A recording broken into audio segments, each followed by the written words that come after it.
ख्याल जिसका था मुझे, ख्याल में मिला मुझे, और सवाल का जवाब भी सवाल में मिला मुझे। और अपने अमल का उन्हें हम हिसाब क्या देते, सवाल तो उनके सारे गलत थे, अब भला उन्हें जवाब क्या देते। दोस्तों, सोशल सेटिंग के दौरान लोक व्यवहार में हम लोगों के साथ किस तरह के शब्दों का प्रयोग करते हैं, हमारे सवाल क्या हैं, वो तय करता है कि वो व्यक्ति हमसे दोबारा जुड़ना चाहेगा, हमसे मिलना चाहेगा, या फिर कोई एक्सक्यूज देकर हमसे पर्याप्त दूरी बना लेगा।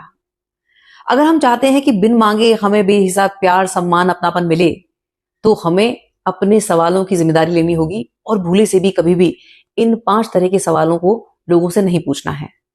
अभी हाल फिलहाल में 2-3 घटनाएं इस तरह की हुई जिसने मुझे प्रेरित किया कि इस गंभीर संवेदनशील विषय पर मैं दोबारा बात करूं।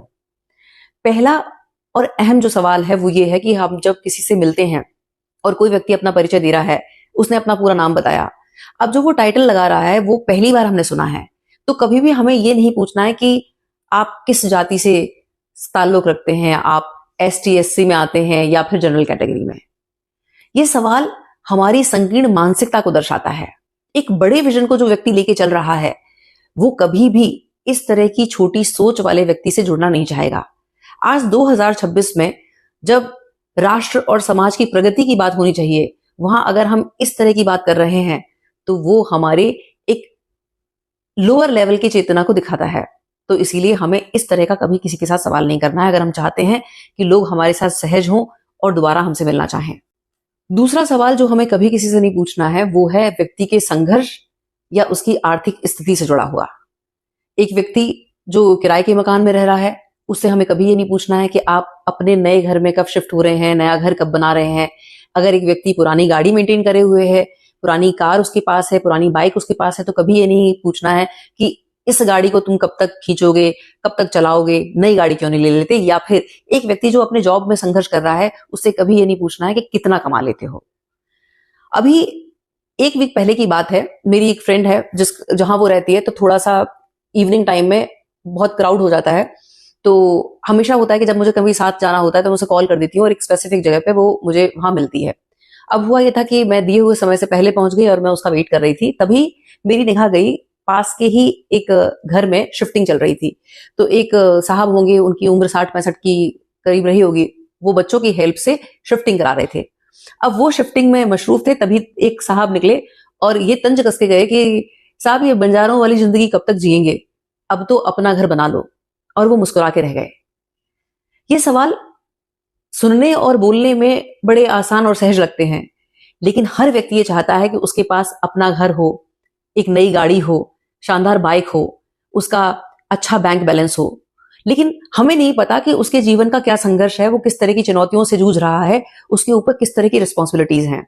तो हमें कोई हक नहीं है कि किसी की दुखती नस पर हम इस तरह से उसे आहत करें, उस पर प्रहार करें। हाँ, अगर एक व्यक्ति शिफ्टिंग कर रहा है तो मानवता के नाते हमें उनसे ये पूछना है कि क्या मैं आपकी कोई मदद कर सकता हूँ। अगर सामान लोड हो रहा है तो हम उनको लोडिंग में काम कर सकते हैं। अगर हम एक महिला हैं, घर में महिलाएं अगर पैकिंग कर रही है तो हम उनकी उस पैकिंग में मदद कर सकते हैं। कहीं वो नए घर में शिफ्ट हुए हैं, किराए के घर में, तो अगर हम उनके पड़ोसी हैं, हमने चाय की व्यवस्था कर दी, हमने भोजन की व्यवस्था कर दी, ये तो मानवता का परिचय है। लेकिन इस तरह के तंज कसने वाले जो सवाल होते हैं वो आत्मा को भेज देते हैं, और मानव होने के नाते ये हमारी जिम्मेदारी है कि कभी भी हम इस तरह के कोई सवाल ना करें जिससे किसी की आत्मा आहत हो।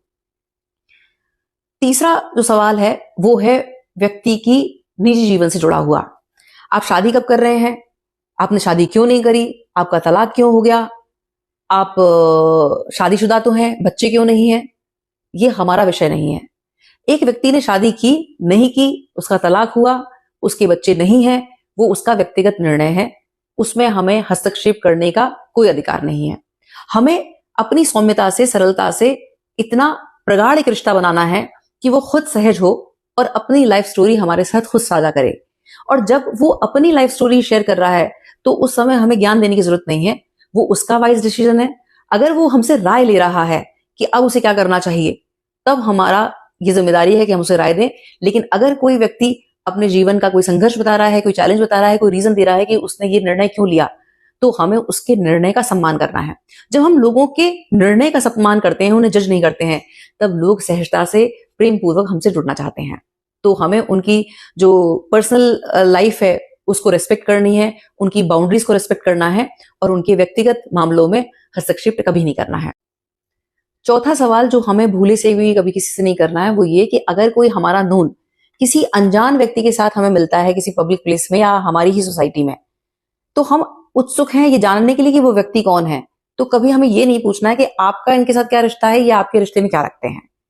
सवाल ये होना चाहिए कि मैम का परिचय या सर का परिचय, बस इतना पर्याप्त है। वो नाम बता देंगे, ज्यादा से ज्यादा वो क्या करते हैं वो बता देंगे, और इससे ज्यादा हमें जानने की जरूरत नहीं है। हमें सिर्फ ये कहना है कि आपसे मिलकर बहुत खुशी हुई, बस। आप ये देखेंगे हर गली मोहल्ले में एक चाची या एक अंकल ऐसे होते हैं जिनके पास कोई काम नहीं होता है, वो बाहर चेयर डाल के बैठे होते हैं और वो सिर्फ ये देखते हैं कि किसके घर में कौन आ रहा है, किसके घर से कौन जा रहा है, किसका किससे रिश्ता है, उस पर वो खूब खुल के डिस्कस करते हैं। आप यकीन माने ऐसे व्यक्ति का कोई सम्मान नहीं होता है, उसकी अपनी कोई वैल्यू नहीं होती और ऐसे व्यक्ति को कोई पसंद नहीं करता है। इनफैक्ट वो नहीं चाहते हैं कि वो व्यक्ति हमारे निजी जीवन में ताक झांक करे। तो ये हमारी रिस्पॉन्सिबिलिटी है कि हमें इस तरह की कोई बात नहीं करनी है। और हद तो तब और हो जाती है कि अगर किसी व्यक्ति ने ये बताया कि साहब, ये पूछा गया कि ये आपके कौन लगते हैं, और उसने जवाब में कहा कि सर ये मेरे बड़े भाई लगते हैं, ये मेरी बहन लगती हैं, तो रिप्लाई आता है कि अरे ऐसे कैसे, ये तो जात के सिंधी हैं, इन्होंने भी अपना नाम बताया है, आप यूपी के ब्राह्मण हैं, तो भाई कैसे हो गए, आप उनकी बहन कैसे हो गई। हमारा किसी के पर्सनल लाइफ में किसके साथ किसका क्या संबंध है ये पूछने का, जानने का कोई हक नहीं है। बहुत सारे लोग अपने निजी जीवन में अपने रिश्तों को बहुत पर्सनल रखना चाहते हैं और उनकी उस निजी जीवन को रिस्पेक्ट करना हमारी नैतिक जिम्मेदारी है। एक आदर्श नागरिक होने के नाते ये हमारी रिस्पॉन्सिबिलिटी है कि हम उनकी उस बाउंड्रीज को रिस्पेक्ट करें। अभी एक वाकया और ऐसा हुआ जिसने मुझे मजबूर किया कि इस विषय पे मैं बात करूं। हमारी क्लाइंट है जिनका जो बेटा है छोटा 23 साल का है और बेटी 28 साल की है। वो दोनों साथ में किसी इवेंट में गए। अच्छा, बेटी को थायराइड का इशू है और कुछ और हेल्थ इश्यूज हैं, तो अचानक उसका अभी 3-4 साल में ही बहुत वेट गेन हुआ है और उसमें उसका फेस पे स्वेलिंग है, फेस बहुत मैच्योर लगने लगा है और अभी वेट उसका बहुत ज्यादा हो गया है। तो वो उनके परिवार के लिए एक बहुत परेशानी का एक मुद्दा है जिस पर वो लोग डॉक्टर से कंसल्ट कर रहे हैं, वो अपना उस पर काम कर रहे हैं। तो वो दोनों भाई बहन किसी इवेंट में गए। अब एक साहब मिले और उन्होंने कहा, वो उनके बेटे को जानते थे, उनकी डॉटर से कभी नहीं मिले थे, तो उन्होंने उनके बेटे से उनका नाम लेके कहा, अच्छा ये आपकी मम्मी है। अब अगर एक मम्मी को ये कॉम्प्लीमेंट मिलता है कि अच्छा ये आपकी दीदी है, तो वो उनके लिए एक गर्व की बात होती है कि अरे मैं इतनी फिट और अट्रैक्टिव लगती हूँ कि मैं अपने बेटे की बहन लग रही हूँ। लेकिन अगर एक 4-5 साल बड़ी बहन को ये सुनने को मिल रहा है कि आप इनकी मम्मी हैं, तो वो उसके कॉन्फिडेंस को और लो करता है, क्योंकि आसपास सोसाइटी में हर व्यक्ति उसके वेट के बारे में, उसकी हेल्थ के बारे में ऑलरेडी डिस्कशन कर रहे हैं। अब एक अनजान व्यक्ति से सुनना कि आप उसकी माँ हैं, तो वो उसके आत्मविश्वास को हिला के रख देता है।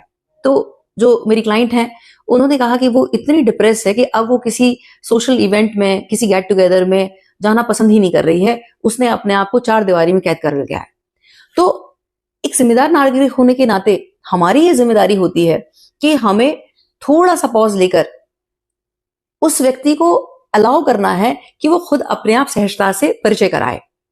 अगर हमें परिचय भी लेना है तो सिर्फ इतना पूछ सकते हैं कि आपके साथ जो मैम है उनका परिचय इतना काफी है। पहले जंप करने की जरूरत नहीं है कि अच्छा ये आपके अंकल हैं या आपके पापा हैं या आपकी मम्मी है, ऐसा करने की जरूरत नहीं है। क्योंकि कई बार हमारा सिर्फ कहना होता है, हमारी उत्सुकता होती है और सामने वाले का आत्मविश्वास भीतर से टूट के रह जाता है। 5वां और अहम, अगर किसी के साथ हादसा हुआ है तो हमें बिल्कुल जल्दबाजी नहीं दिखानी है कि पहली मीटिंग में ही हम उस हादसे को डिस्कस करने लगे। अभी एक रैंडम रील नजरों के सामने आई जिसमें एक बहन जिसके ऊपर एक एसिड अटैक हुआ, उसका पूरा चेहरा जला हुआ था, एक आंख पूरी तरह से डैमेज हो गई, उसको एक ही आंख से दिखता है, और उसने कोई मोटिवेशनल रील बनाई। तो मैं उत्सुक थी ये जानने को कि कमेंट्स कैसे कैसे आए हैं। बड़ी खुशी हुई कि बहुत सारे कमेंट्स थे जिसमें उस बहन के लिए शुभकामनाएं थी, लेकिन एक तबका ऐसा भी था जिसमें उन्होंने लिखा कि ये जले हुए चेहरे से मेरी फीड में आ जाती है, इसको देखने के बाद निवाला नहीं उतरता है। तुम ये अपना चेहरा ढक के बनाया करो, तुम्हें कहाँ जरूरत है, तुम्हें इंस्टाग्राम का पता किसने दे दिया। अब आप सोचें, एक व्यक्ति जिसने एक हादसे में अपने चेहरे को खोया है, उसके लिए कितना चैलेंजिंग है कि उस हादसे के चक्कर में ना उसे कहीं जॉब मिल रही है, पब्लिक प्लेस पे भी वो ट्रैवल करता है तो वो चेहरे को ढक के करता है, वो पार्क में भी नहीं बैठ पाता है, क्योंकि ऐसी ऐसी स्टोरी सुनी है तो जिसमें बच्चे उन्हें देखकर डर जाते हैं। हम सोचे कि हमारा एक छोटा सा अगर कोई स्कार लग जाता है, चेहरे पे कोई मार्क लग जाता है, तो हम बार बार मिरर देखते हुए ये सोचते हैं कि यार ये कैसे क्लीन होगा। और जिस व्यक्ति को उस हादसे के साथ पूरी जिंदगी जीना है, तो हम इतने निर्दयी कैसे हो सकते हैं कि हम उस व्यक्ति को इस तरह के कमेंट्स कर रहे हैं, इस तरह की बातें कह रहे हैं, जो उसके आत्मविश्वास को, जिसको उसकी आत्म छवि को पूरी तरह से हिला के रख देता है। ये बहुत अशोभनीय है। दोस्तों, सार इस वीडियो का ये है कि हम कितनी डिग्री लेके बैठे हुए हैं, हम किस ओहदे पे हैं, हमारा व्यक्तित्व, हमारा चरित्र इस बात से नहीं झलकता है। हमारा असली व्यक्तित्व, हमारा चरित्र इस बात से झलकता है कि हम लोगों के प्रति कितने संवेदनशील हैं, लोगों के जीवन के प्रति हम कितने भावुक हैं और कितनी जिम्मेदारी के साथ हम उनसे बात करते हैं, हम उनसे संवाद करते हैं।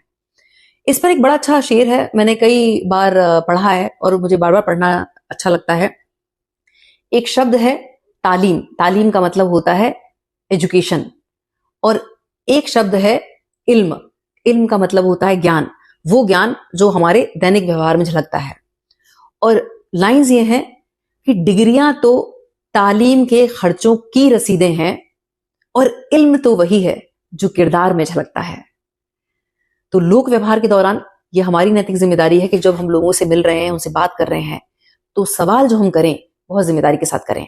सवाल ऐसे होने चाहिए जो उनकी ड्रीम से जुड़े हुए हों, उनकी हॉबीज से जुड़े हुए हों, उनके पर्सनल इंटरेस्ट से जुड़े हों।